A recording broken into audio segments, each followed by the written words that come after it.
Hoje nós vamos andar um pouco, na palavra, e vamos começar com João 21.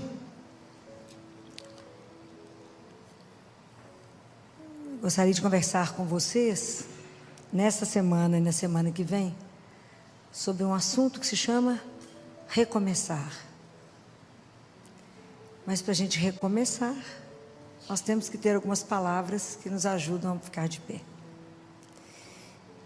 E a gente vai ter como base, como leitura de base, primeiro vai ser João 21. Então vamos relembrar essa história, O que está narrando aqui em João 21, que foi logo depois que Jesus morreu. Jesus morreu, os discípulos estavam parados diante do mar da Galileia. Estava escurecendo, eles estavam desorientados, confusos, desnorteados, mais ou menos como a gente. Quando a gente vive situações de perda, de fracasso, situações de desilusão, situações que a gente não está esperando acontecer, e a gente fica paralisado. Vocês imaginem, esses homens tinham convivido com Jesus durante 3 anos. Jesus tinha passado naquele mesmo lugar, tinha convidado, e tinham ficado encantados, seduzidos, viveram uma onda de amor. Vocês imaginam que tudo que esses homens viram?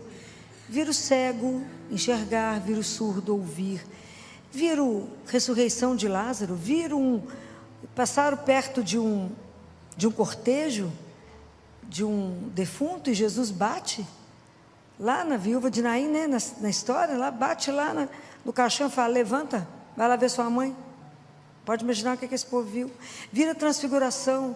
Eles andavam, eles viviam pescando, mas nunca tinham andado em cima do mar. Andaram no mar, andaram sobre o mar, viram multiplicação de peixes, viram tudo, e de repente Jesus morreu. Pode imaginar o que foi isso para eles? Que desolação. Eles não sabiam o que fazer, como nós muitas vezes não sabemos o que fazer diante de uma situação que nos pega de surpresa. Então eles ficaram parados, todos eles lá diante do mar. Ainda estava escurecendo, era exatamente a tristeza que estava no coração deles, a escuridão que estava dentro do coração deles. Como fica no nosso, a gente não enxerga mais nada. Então Pedro falou: vamos pescar. Aí falou: não, nós vamos todo mundo pescar. Quer dizer, vamos voltar ao que era? Vamos esquecer que lá foi uma ilusão. Vamos esquecer, não vai ter jeito de mais nada. Vamos embora, vamos pescar. Pescaram a noite inteirinha. Conseguiram alguma coisa? Nada, absolutamente nada. E mais desiludidos, Porque buscaram as coisas pelas forças deles e não conseguiram nada. Aí quando está amanhecendo, tem um homem parado lá na margem do mar, da praia. Tem um homem paradinho lá. Aí o sol já está nascendo, Porque é Jesus, Quando Jesus chega na nossa vida, a escuridão acaba. Aí chega a luz. Aí Jesus chega e fala, grita de lá: moço, tem alguma coisa para comer? Tem um peixe. Eles falaram: não pescamos nada. A noite inteira, não conseguimos nada. É da mesma forma como Jesus chega na nossa vida, às vezes diante de uma situação tão difícil. Ele chega através do rosto de um amigo e fala: tem uma coisinha para comer? Quem sabe um cafezinho para a gente tomar? É assim. Ele chega não para condenar, não para nos criticar os fracassos, as perdas, mas para estar do nosso lado e falar: estou aqui. E se Ele está aqui, a chama de amor no nosso coração volta. A certeza da presença de um Deus vivo volta. Então é possível. Aí a fé reacende e é possível arriscar.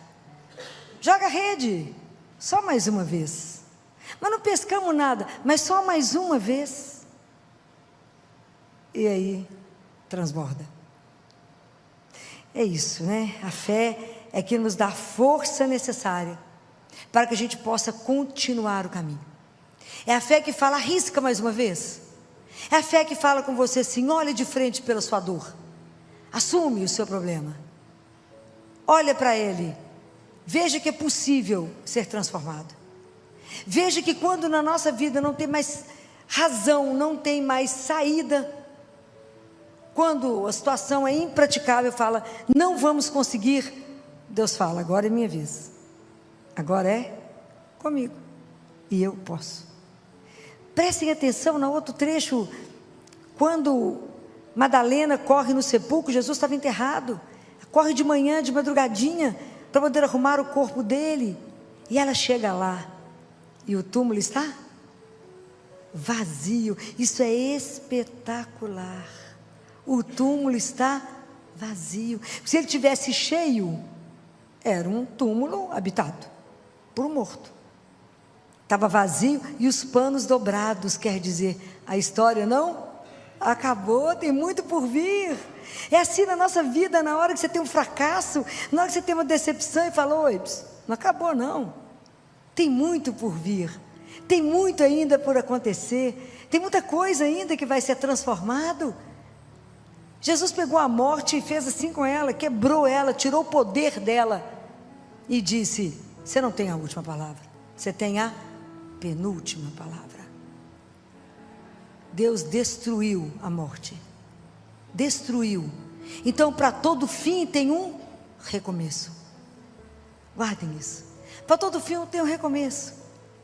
Então nós não podemos desistir, não podemos desanimar, porque do meio da perda, do meio da morte, do meio de toda situação difícil, da desilusão, da derrota, Jesus sussurra-se no seu ouvido. Ele sussurra, né? Porque ele é muito doce, né? Ele fala assim, mas você pode recomeçar. No meio da sua perda, no meio da sua dor, no meio do seu sofrimento, tem uma bênção reservada para você. É possível recomeçar. Nós podemos fazer isso, não sozinhos, mas nós podemos recomeçar. Então isso é belíssimo. Mas para a gente poder fazer o caminho do recomeço, nós precisamos de palavras essenciais. E nós precisamos de 5 palavras para poder recomeçar. Precisamos de confiança, precisamos de esperança, precisamos de reconciliação, transformação e inquietação. Como todas essas palavras que eu vou falar com vocês, elas são citações bíblicas, se eu falasse todas elas hoje, acho que vocês iam ficar muito cansados e vocês não iriam guardar tudo. Então eu optei por fazer a introdução e discutir com vocês hoje 2 palavras. A semana que vem eu discuto 3 outras palavras para que vocês possam assimilar melhor, né? Tudo isso. Então a primeira palavra que nós vamos falar é da confiança. E a confiança é um caminho. É um caminho. E Jesus, quando a gente fala eu confio em alguém, a confiança do ponto de vista bíblico, ela é sinônimo de fé. Então a minha confiança é em uma pessoa. Eu não tenho confiança numa ideia. E Jesus, se vocês olharem vários trechos da Bíblia, Ele está sempre nos estimulando a acreditar. Não tenhais medo, coragem. Ele está sempre nos estimulando a confiar. Mas eu escolhi um trecho bíblico para que a gente pudesse ter como modelo trabalhar esse texto da confiança. E esse texto da confiança está também em João, só que no capítulo 1, no versículo 47, que é quando Filipe vai encontrar Natanael. Lembram disso? Filipe já tinha conhecido Jesus, já tinha se convertido, já foi uma conversão mais fácil. Aí ele vê Natanael lá debaixo de uma figueira, ele vai lá atrás de Natanael, cutuca Natanael e fala: encontramos aquele de quem escreveram Moisés na lei e os profetas, Jesus, o filho de José, de Nazaré. Perguntou-lhe Natanael: de Nazaré pode sair algo de bom? Filipe lhe disse: vem e vê. Jesus viu Natanael vindo até ele e disse a seu respeito: eis verdadeiramente um israelita em quem não há fraude. Natanael lhe disse: de onde me conheces? Respondeu-lhe Jesus: antes que Filipe te chamasse, eu te vi enquanto estavas sob a figueira. Então Natanael exclamou: Rabi, tu és o Filho de Deus, tu és o rei de Israel. Jesus lhe respondeu: crês só porque te disse, eu te vi sob a figueira? Verá coisas maiores do que essas. E lhe disse: em verdade vos digo, vereis o céu aberto e os anjos de Deus subindo e descendo sobre o Filho do Homem. Palavra da salvação. Então, esse trecho aqui, a confiança, ela vai sendo uma construção. Quando Filipe chama Natanael, a primeira atitude de Natanael é de sarcasmo e de incredulidade. Ele fala: mas de Nazaré tem alguma coisa que presta? De preconceito. E todas as vezes que a gente estabelecer preconceito na nossa vida, nós não vamos conseguir caminhar. Porque o preconceito, ele vai nos deixar paralisados. A gente não consegue desbloquear para ver além de. Então, mas Natanael, apesar do preconceito, ele foi, né? Ele falou: então, vinde ver e veja. Quando ele pergunta: de Nazaré pode sair algo de bom? Todos nós temos dentro de nós uma Nazaré, um lugar que a gente desconfia, porque Jesus sempre nos surpreende. A gente nunca imagina que Deus vai nos falar através daquilo que a gente não quer ver em nós. Tem coisas em nós que a gente quer esconder, não quer que ninguém conheça, e é de lá que Jesus quer nos chamar. Então, será que pode sair algo de bom do meu pecado? Será que pode sair algo de bom da minha fragilidade, da minha miséria? Será que pode sair algo de bom dessa situação cotidiana que eu não dou conta de viver? Será que pode sair algo de bom quando eu faço um propósito e eu não consigo cumprir? Será que Deus pode querer falar comigo através de Nazaré? Nazaré que habita em mim? Do que Ele quer nesse momento me chamar? Dentro da minha desilusão, dentro do meu fracasso, dentro da minha tristeza, dentro da minha perda, dentro desse lugar que habita em mim, pode algo ser transformado? Será que de lá Deus pode me chamar? É claro que pode, porque a raiz está um tiquinho na frente. Quando Jesus fala, o Filipe quebrou o preconceito, Filipe foi lá ver, ele aceitou o desafio. Mas quando ele viu Jesus, e que Jesus falou com ele, você é um israelita em quem não tem fraude, ele falou: de onde você me conhece? Essa é a raiz da nossa espiritualidade. Isso que eu quero que vocês tenham gravado no coração de vocês. De onde você me conhece? Imagina, ele chega num lugar aonde ele não sabe quem é Jesus. Ele estava quieto estudando a palavra de Deus. Vem Filipe, incomoda ele, fala: vamos lá. Porque na verdade nós só conhecemos Jesus porque alguém nos contou sobre ele, ok? A nossa conversão não é algo inédito no mundo. Nós fazemos parte de um rio, de um grupo, de uma tradição. Alguém nos apresentou Jesus, e nós apresentamos Jesus para alguém. Nós fazemos parte de um grupo que crê. Então a nossa conversão não é nada inédito, não é? Alguém te apresentou, alguém também te incomodou para poder falar dele, mas ele aceitou. Vocês imaginam, ele chegou diante de alguém que seria desconhecido, e Jesus fala com ele: eu te conheço. Pois é, essa é a raiz da nossa espiritualidade, essa tem que ser o centro. Nós temos que ter a consciência que cada um de nós é conhecido por Deus. Deus te conhece antes da criação do mundo. Todos os fios de cabelo da sua cabeça estão contados por Ele. Só Ele sabe quantos fios de cabelo. Não adianta falar: mas eu tenho luzes. Ele também sabe quantos são louros, quantos são pretos, Ele sabe tudo. Só Ele sabe. Ele te fez antes da criação do mundo. Vocês têm que ter isso na cabeça. Deus me criou por amor, então Ele me conhece, Ele me ama, Ele sabe quem eu sou. Então isso é uma coisa escandalosa, você chegar num lugar. Imagina Filipe diante dele, com Natanael. Quando Natanael se descobre conhecido, amado, querido. Deus quer que você entenda que a sua vida é bem-aventurada, é querida, é amada. Mas eu estou no fracasso, eu estou no pior. Ele continua te amando da mesma forma. Eu errei, eu pequei, Ele continua te amando da mesma forma. Deus nunca ama o pecado, mas Ele ama o pecador.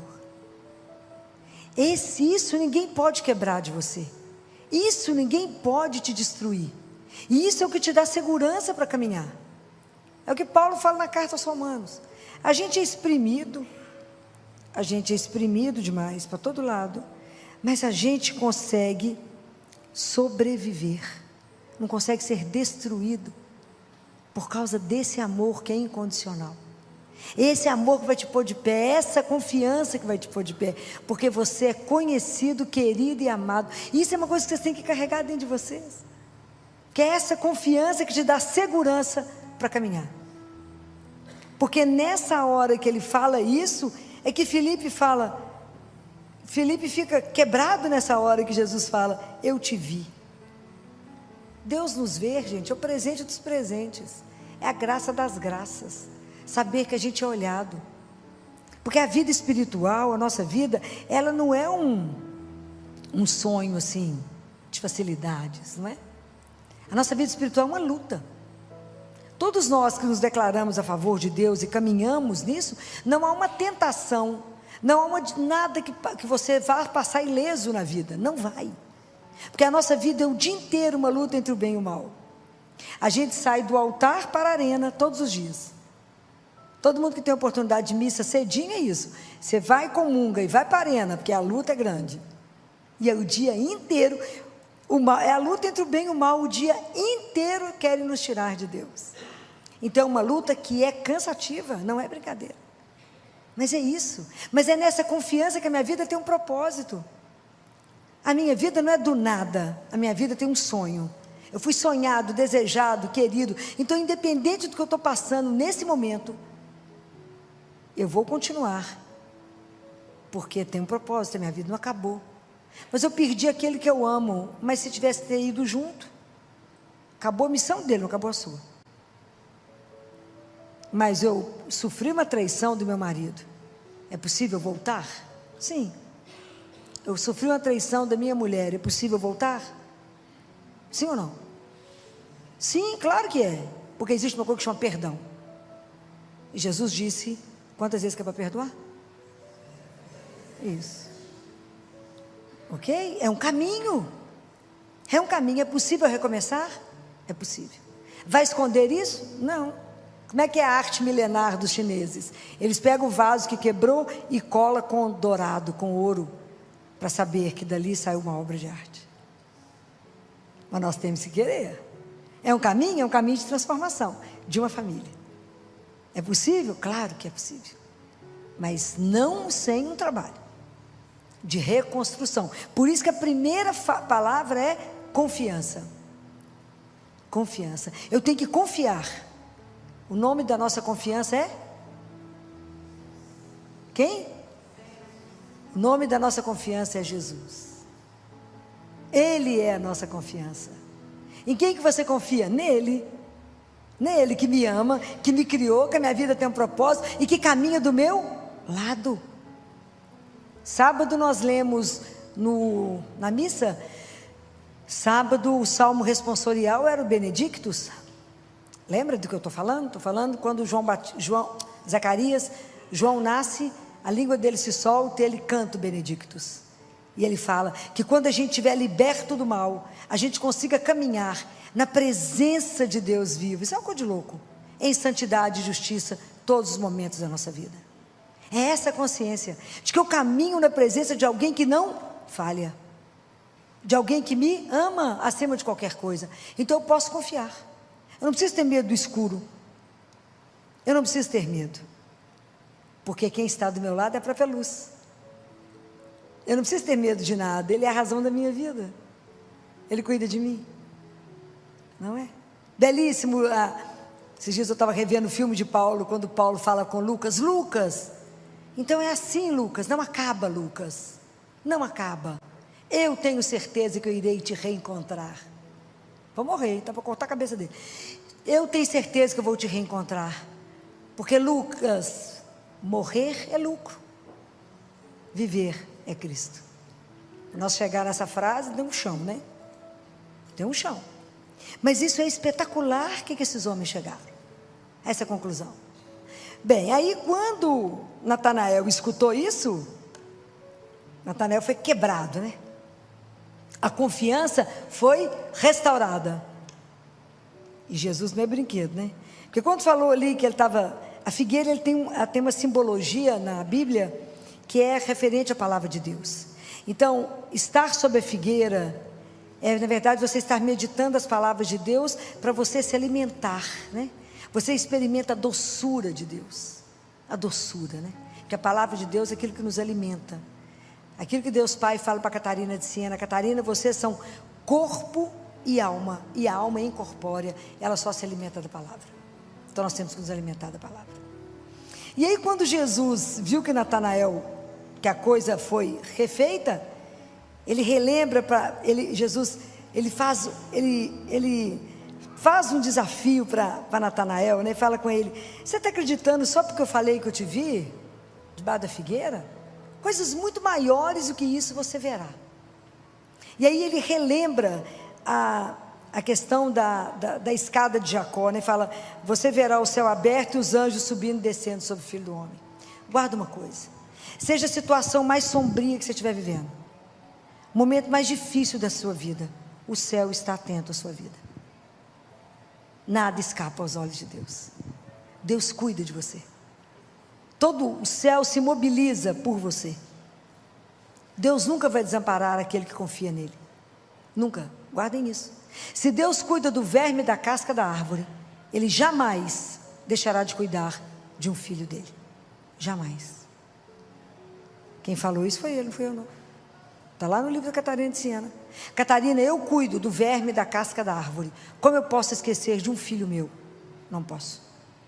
É nessa confiança, desse sustento que eu digo, é o sustento da presença de um amor, de alguém que conduz, que a gente permanece. E aí Jesus fala uma coisa linda. Quando Jesus fala isso para Natanael, só isso que você ficou encantado, Natanael? Você vai ver muito mais. O que Jesus quer dizer para Natanael?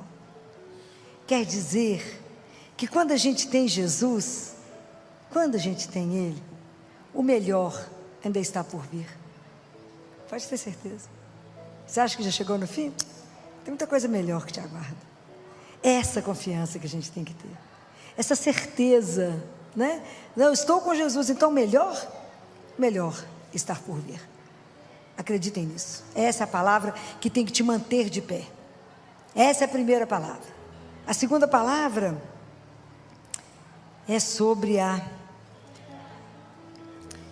esperança. A esperança é o que nos põe de pé, né, gente? A esperança é o nosso sustento, né? É o respiro da alma. A gente sem esperança, a gente não caminha, a gente não dá conta, né? Então, o trecho da Bíblia que eu trouxe para vocês, para a gente discutir a esperança, é Mateus 25, que é sobre a parábola das 10 virgens. Lembra? As 10 virgens que estavam com as lâmpadas acesas, esperando o noivo. Umas mantiveram acesas e as outras não compraram o óleo e a lâmpada apagou. Então, na verdade, aqui revela para nós a demora do noivo. O noivo está demorando.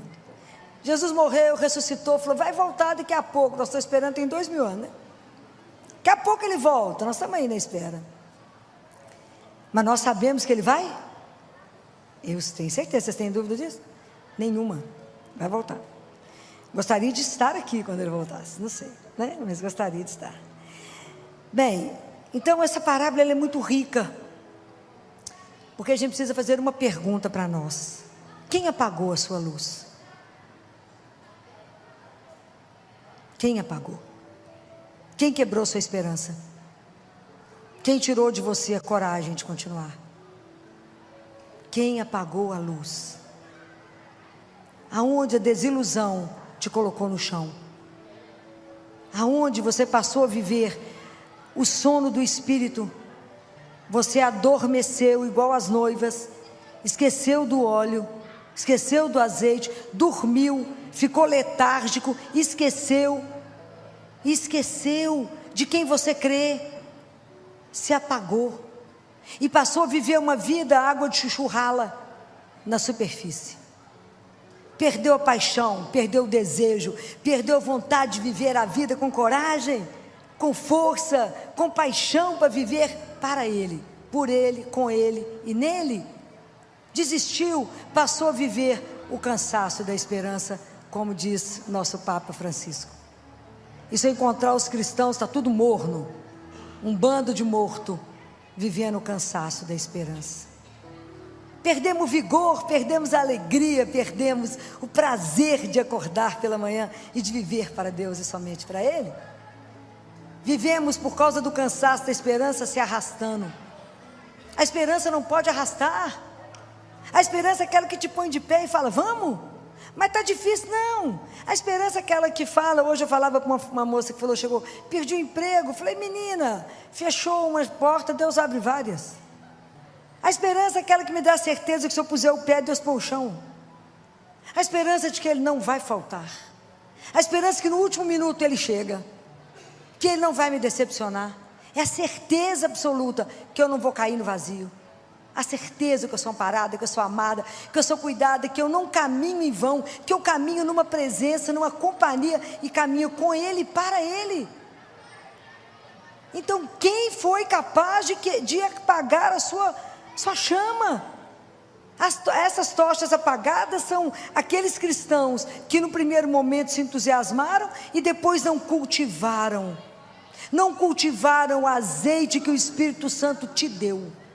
E eu não posso dar para você o azeite que Ele deu para você. Somos nós que temos que cuidar da nossa fé, somos nós que temos que alimentar a nossa esperança, somos nós que temos que ter coragem de caminhar sem desanimar. Mas Ele está demorando, não importa, Ele vai chegar. Ou eu chego lá primeiro, ou Ele chega aqui, mas Ele vai chegar. Não tenha dúvida que esse reencontro está marcado e ele vai acontecer. Então a gente caminha sabendo que a vida tem um propósito, a vida não está solta. Ah, mas eu perdi, eu quebrei. Uai, você quebrou, foi dinheiro, minha filha, não quebrou o seu. A gente começa de novo. Não foi você que foi quebrado, foi o dinheirinho fica por aqui mesmo. A gente começa de novo. Você pode recomeçar. Quantas histórias, o melhor está por vir. Por quê? Porque eu confio. E se eu estou com Ele, Ele sempre tem uma coisa melhor guardada. E Ele vai me dar. Por quê? Porque Ele me ama. É isso que tem que estar guardado no coração de vocês. Essa esperança que amanhã vai ser melhor. Que nada pode impedir. A noite mais escura não pode impedir o sol de se levantar. Ninguém pode impedir a mão de Deus para vir me ajudar. Nada pode impedir. Mas o cristão tem que ter coragem de afirmar isso e viver isso. Nós temos que ter coragem. Nós temos que ter coragem de arriscar mais uma vez. Joga mais uma vez a rede. Mais uma vez acredite. Mais uma vez. Faça. Mais uma vez não desista. Por quê? Por causa dele. Porque a fé me diz que eis que estou convosco todos os dias. A fé me diz: se não tenhais medo. Então a esperança, ninguém tem o direito de apagar a sua fé. Ninguém tem o direito de destruir essa chama. Ninguém tem direito de colocar você no chão. Levanta. Não é uma traição que te põe no chão. Levanta. Não é um fracasso profissional que te põe no chão. De pé. A gente recomeça. Não é porque eu fui traída, não é porque eu fui trocado de emprego, não é porque eu fui despedido hoje, que eu vou ficar sentado olhando a vida passar.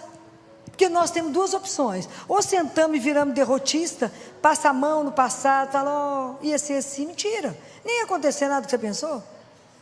Às vezes Deus fez muito melhor tirando essas coisas de você. O dia que a gente entender esse amor, cada coisa que a gente perder, a gente vai falar com Ele: obrigado, viu, querido, porque de algumas eu estou me livrando. Só Madre Teresa para falar com Ele, né? Eu agradeço, eu dou graças por tudo que Ele me tira. Se Ele não der tudo que eu quero, a gente fica de mal. Mas ela dava graças por tudo que Ele tirava. Como nós estamos longe de confiar. Como estamos longe de colocar nossa esperança nesse Deus que nunca dorme, que não falta, que vai nos dar muito além do que a gente pensou. O melhor está por vir. O melhor está por vir. Por quê? Porque Ele me ama.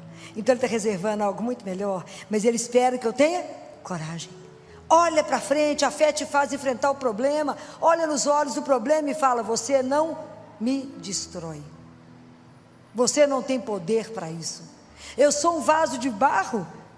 O vaso pode quebrar, mas não sou destruída, porque Deus não permite. Compreendem? Ninguém pode nos destruir. Pode matar o corpo, mas não matar a alma.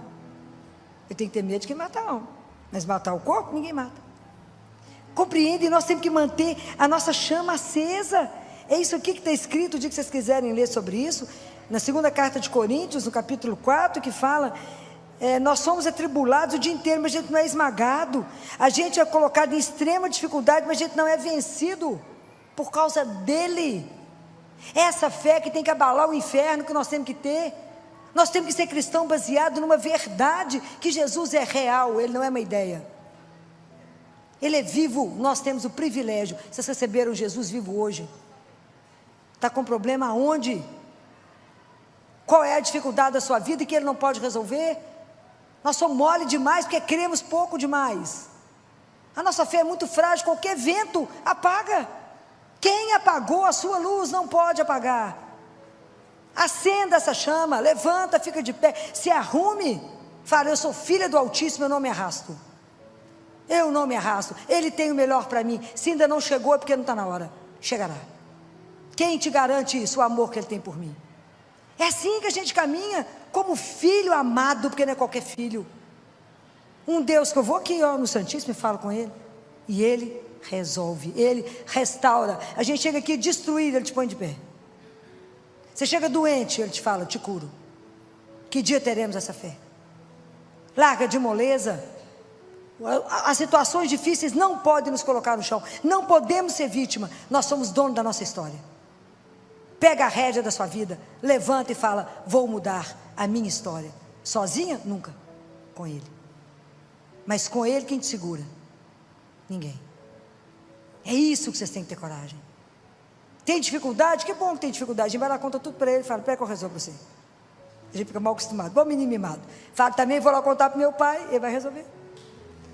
Mas a gente tem que ter essa confiança de criança. Não tente resolver as coisas pela sua mão. Senhor, eu estou sofrendo. Eu sei, eu estou vendo, mas eu estou aqui. Eu sou o bálsamo, eu posso melhorar a sua vida. Eu posso, confia em mim. Falo: mais ou menos. Então confia, treina mais um tiquinho. Confia, entrega, se abandona, e eu farei o resto. Como nós somos, como temos dificuldade para isso. Como temos dificuldade de se lançar. Como temos dificuldade de acreditar naquilo que eu não vejo, não é? Como eu tenho dificuldade, Jesus fala, já nem sei onde é que eu estava lendo, porque é tanta coisa que eu leio ao mesmo tempo, que às vezes eu não guardo. Mas ele estava falando, eu acho que foi para a irmã Maria Amália. O livro dela é belíssimo. Aquela freira de Campinas, 1900 e... esqueci, acho que é 39. Que a Nossa Senhora contou eles contaram sobre as lágrimas de Nossa Senhora.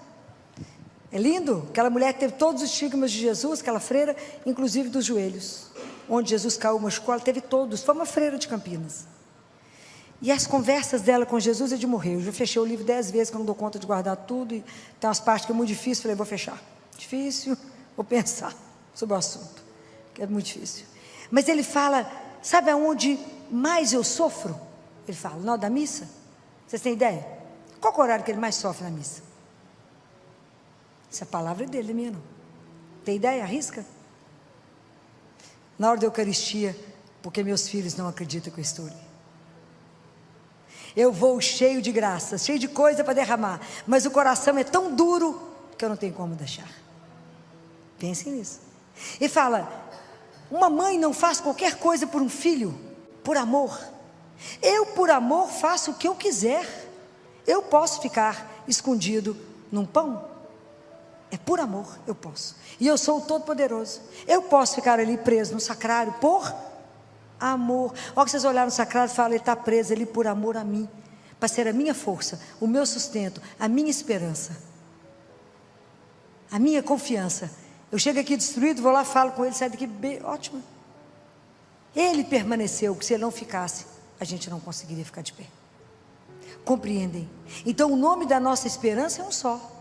É Jesus. Não é otimismo. A esperança do cristão não é otimismo que as coisas vão bem. É além, muito além. A nossa esperança tem um nome, chama Jesus. O nome mais doce, né? A gente até estremece quando fala esse nome, porque é doce. É Jesus. Ele é a minha esperança. Com Ele vai dar o que errado?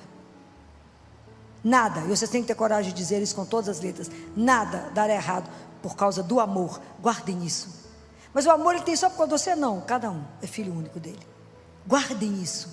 A hora que for comungar, a oração de São Tomás de Aquino vai nos ajudar a quebrar o nosso coração, para poder recebê-lo com a dignidade, com a pureza que a gente precisa receber. Estamos recebendo o Rei dos Reis, o Senhor da nossa história. Pensa bem, Ele nos criou e veio nos alimentar. Tem um santo que fala que depois que a gente comunga, a gente é igual o dragão, solta um fogo. Se acreditássemos, né? E põe fogo no mundo sozinho, mas não acreditamos. A gente entra morto e sai carregado. Família, você estava na missa? Não pode, minha filha, não foi na mesma que eu fui, não. Alguma coisa está errada. Como que alguém pode sair pior do que chegou? Não pode. Essa é a hora que ele mais sofre, todos os dias, pela nossa indiferença.